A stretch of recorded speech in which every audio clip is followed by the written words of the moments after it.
Let's talk about the pros and cons of both renting and buying. First, the pros of renting. It's generally less payment a month than buying. It's easier to get in and out of, and there's no down payment besides, of course, a security deposit, which generally comes nowhere close to closing costs. Now to the cons of renting. You don't actually own the property, so unless if you're locked into a long term with the landlord, they can technically kick you out. Also, of course, you're not gaining equity. You're basically trading money for a place to live, and they can raise the rents whenever they want. Now on to the buying side. The pros of buying is, of course, the value goes up over time almost all the time as long as you take care of your property. Also, with every payment that you make, you're gathering equity. So instead of trading money for a place to live, you're putting money down and paying some interest for a place to live. So a lot of the money that you put down, you are technically keeping.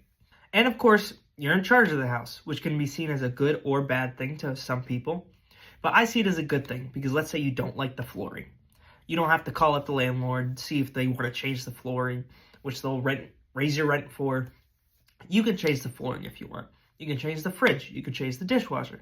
You can change the paint of the walls. All of this customization obviously comes at a cost, but the ability to do that comes with buying. And now to the cons of buying.